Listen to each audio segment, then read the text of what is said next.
হয় নমস্কাৰ। বৰ্তমান আমি এতিয়া উপস্থিত আছো এইখিনিত বুলি কোৱা হয় আমাৰ ঔজাৰীত। আৰু এই ঔজাৰীত অহা 21, 22 আৰু 23 মাৰ্চত এই মাহৰ ইয়াতে হ'ব তিৱা মাথনলাই তখৰা। তিৱা মাথনলাই তখৰা মানে তিৱা সাহিত্য সভা। ইতিমধ্যে এই বিস্তীৰ্ণ পথাৰখন লৈ বিভিন্ন ধৰণৰ বস্তু তৈয়াৰ কৰিছে ইয়াতে। আপোনালোকক মই দেখাবলৈ বিচাৰিছোঁ, চাওক কি ধুনীয়া ধুনীয়া কিছুমান আমাৰ তিৱা যি সংস্কৃতিৰ লগত জড়িত কিছুমান গৃহ আছে, চাংঘৰ আছে, কিছুমান ঘৰ আছে। তো এনেকৈ বিশাল এটা পেণ্ডেলো বনোৱা হৈছে।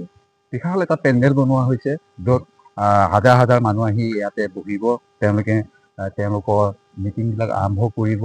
আৰু আপোনালোকক ইয়াতে এটা দেখাবলৈ বিচাৰিছোঁ, চাওক ইয়াতে এটা বনোৱা হৈছে ইয়াতে জোঙাল বৰহু, যিটো তিৱা জনজাতীয় এজন বীৰ বুলি কোৱা হয়।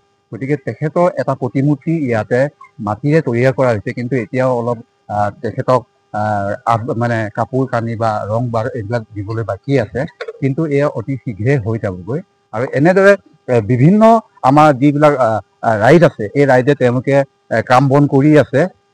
ধৰি লওক বাঁহৰ কাম কিছুমান কৰি আছে, যিবিলাক য'ত য'ত যেনেকৈ প্ৰয়োজন হ'ব তাত তেওঁলোকে সেই বাঁহৰ কামিবিলাক তেওঁলোকে ব্যৱহাৰ কৰিব।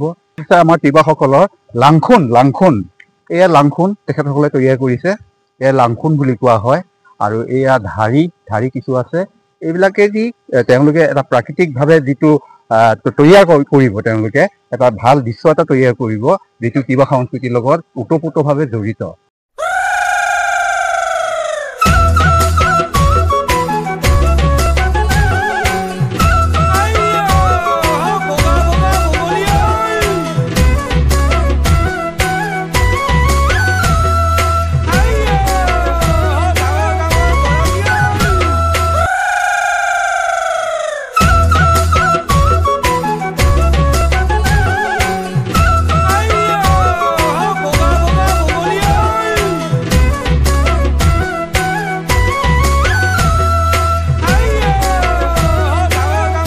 হয়, তিৱা সাহিত্য সভা অনুষ্ঠিত হ'ব মৰিগাঁৱৰ ঔজাৰীত। আৰু এয়া হৈছে তিৱা ভাষাত কোৱা হয়, এয়া হ'ল লাংৰা, অৰ্থাৎ নঙলামুখ। আমি এই নঙলামুখেদি এতিয়া প্ৰৱেশ কৰিছোঁ, আৰু প্ৰৱেশ কৰাৰ লগে লগে আমি দেখিলোঁ ইয়াতে তিৱা জনগোষ্ঠীয় বিভিন্ন যি গৃহ, এই গৃহসমূহ ইয়াতে সমাজ জীৱনৰ গৃহসমূহ নিৰ্মাণ কৰা হৈছে। মই এগৰাকী দাদা আছে, দাদাক সৈতে কথা পাতিম। দাদা কি ক'ব, আচলতে কি কি ঘৰ বনাইছে আপোনালোকে? এইটো নবাৰ বুলি কয়। ইয়াক থুৱাৰী চাইড খাবাং আৰু এইবোৰ থুৱাৰী খাই দিব আমজোৰ থুৱাৰী চব খাবাং দ আৰু এই চাঙাৰী মাল মুজিয়াটো নান্দাই এই চাঙাৰী চাঙাৰী মানে এইটো মাল বস্তু থোৱা বস্তু বয় বস্তু মানে বয় বস্তু থোৱা আৰু মুজিয়াটো না আৰু দুৱাৰ দুৱাৰ। আচ্ছা, ইয়াতে কি কি বস্তু থাকিব আপোনালোকৰ? এইটো মাইপুৰ থাকিব, মাইপুৰ আৰু এই খুন্দাবাং। অসমীয়াত কি ক'ব? অসমীয়াত আমিতো থিয়বাৰ গাঁতো আমাৰ থিয়বিলাকৰটো খুন্দাবাং, এইবিলাকৰ জিনিস ইমান থানা কওঁ। আৰু এই মাইপুৰ ইয়াত মানে হেৰিবিলাক ৰখোৱা হৈছে, ধানবিলাক ৰখোৱা হৈছে, ধানৰ পৰা। অসমীয়াত ধানৰ পৰা বুলি কয়। ইয়াত মাইপুৰ তিৱা ভাষাত ক'ব মাইপুৰ। আৰু চাংগাৰী।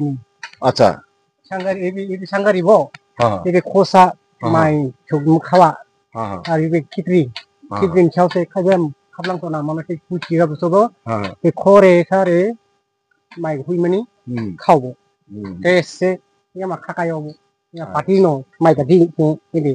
আচ্ছা, এইটো কি কোৱা হয়? এবার শুয়া খারা শুয়া এইটো চুঙা। ইয়াত কি পানী খাব? শুয়ারাও মদ খাব মানে ন? মদ খাব ইয়াতে এনেকৈ মদ খাব মানে। এই যে হাটাবাড়ি। আচ্ছা আচ্ছা, হাটাবাড়ি। আচ্ছা, ভাত চাত ওলাব এইটো। এইটো মানে কচলি, আমি কচলি কওঁ যে, এইটো কচলি চব বাঁহৰে কচলি হয়। আমাৰ তিৱাবিলাকৰ চাকাৰ হাটাবাড়ি মানে কি আৰু আঞ্জা, আমি আঞ্জা যে মানে আঞ্জা ওলাবৰ কাৰণে কচলি যিটো আৰু এইটো চুঙাত মানে কিবা মানে খুন্দিব সেইটো।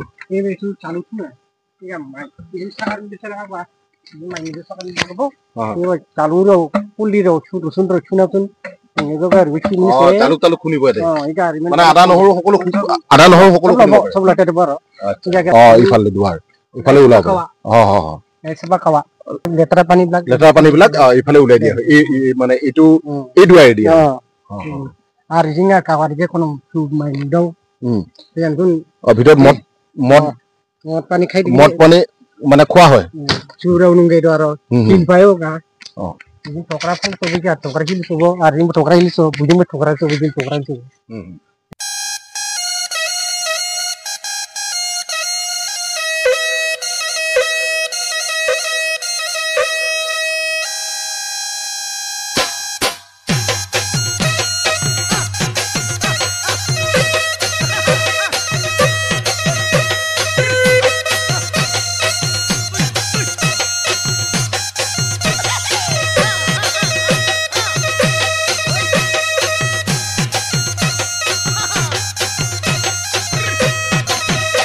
তেতিয়াহ'লে নমস্কাৰ সমূহ অসমবাসীক আপোনালোকক পুনৰ লগ পাম অহা 21, 22 আৰু 23 তাৰিখে এই আমাৰ তিৱা সাহিত্য সভাত মানে তিৱা মাথানলাই টকৰা ঔজাৰী